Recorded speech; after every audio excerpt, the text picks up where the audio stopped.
Fíjate que estaba viendo a grandes rasgos lo que escribías y me llamaba la atención, Nancy, de lo que leo, que este personaje, eso sí yo no lo sabía, fue funcionario de los gobiernos de Luis Echeverría, de José López Portillo, de Miguel de la Madrid, de Carlos Salinas de Gortari y de Ernesto Zedillo. O sea, de todos. O sea, no hay uno que se salve. Es un político priista. Pues claro, y yo insisto, funcionario en los gobiernos de Luis Echeverría, José López Portillo, Miguel de la Madrid, Carlos Salinas de Gortari y Ernesto Zedillo. Pero si lo que le acabo de decir que escribe Nancy Flores como parte de esta investigación, de este reportaje especial en la revista Contralínea, no le fuera suficiente. Miren nada más cómo nos pinta el personaje Nancy en cosa de un párrafo. Encargado oficial de armar el proyecto de nación de la derecha para 2024, el neoliberal José Ángel Gurría ha sido un auténtico vividor del erario nacional.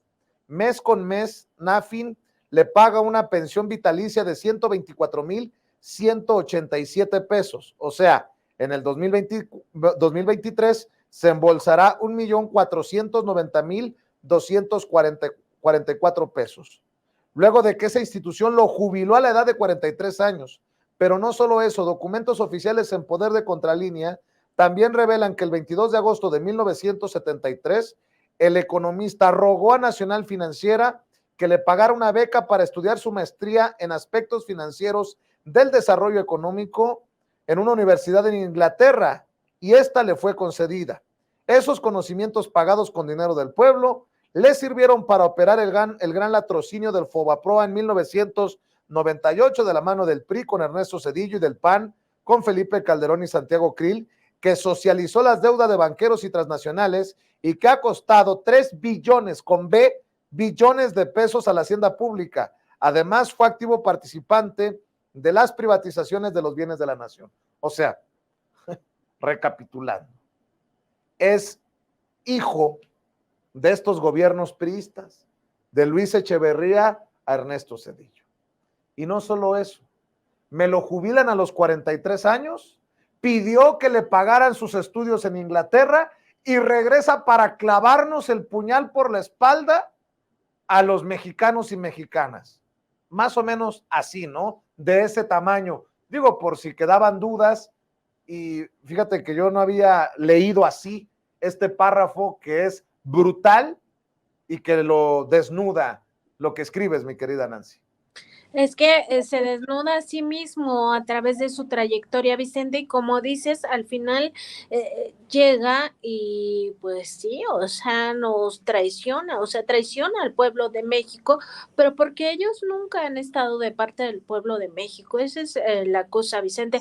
Y el lastre del FOAPROA, yo creo que debemos de siempre tenerlo presente, lo que significó para nuestro país una socialización terrible de la deuda de los privados, y debemos de tenerlo muy claro de cómo pasó los tiempos, en cómo ocurrieron las cosas, porque apenas un sexenio antes, en el gobierno de Carlos Salinas, se habían desincorporado, que es la frase eufemística que utilizan, o la palabra, el concepto eufemístico que utilizan para las privatizaciones, se había desincorporado la banca del Estado, o sea, achicaban al Estado privatizando la banca, y esos mismos descapitalizaron esos bancos, o sea, se les entrega en buen estado bajo el argumento de que el gobierno no puede hacerlo más porque son ineficientes, porque son corruptos, por lo que sea,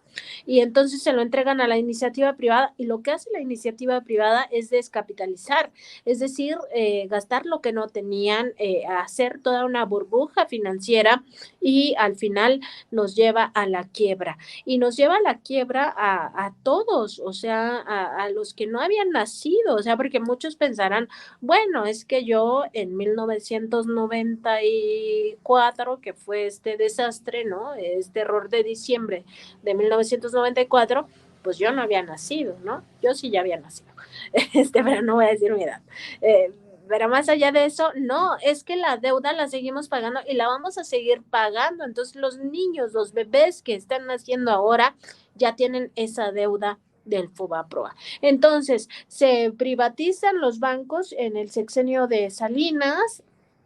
Nunca vemos un beneficio de eso los mexicanos, las mexicanas, empezandito el sexenio de Cedillo, quiebran estos bancos, quiebran todas estas instituciones, las empresas endeudadas totalmente, muchas de ellas también desincorporadas del propio gobierno, y lo que hace Cedillo es pues decir, ok, la privatización benefició a los privados, ¿no? Pero que la deuda perjudique a las mayorías. Y eso es lo que hizo, socializar la deuda de unos cuantos a todos, y además por mucho tiempo pasó todo el sexenio de Cedillo, el sexenio de Vicente Fox, el sexenio de Felipe Calderón, el sexenio de Enrique Peña Nieto, todo el sexenio de López Obrador va a pasar el siguiente sexenio que todavía no sabemos quién va a presidirlo, el que sigue, y todavía no vamos a acabar de pagar esa deuda.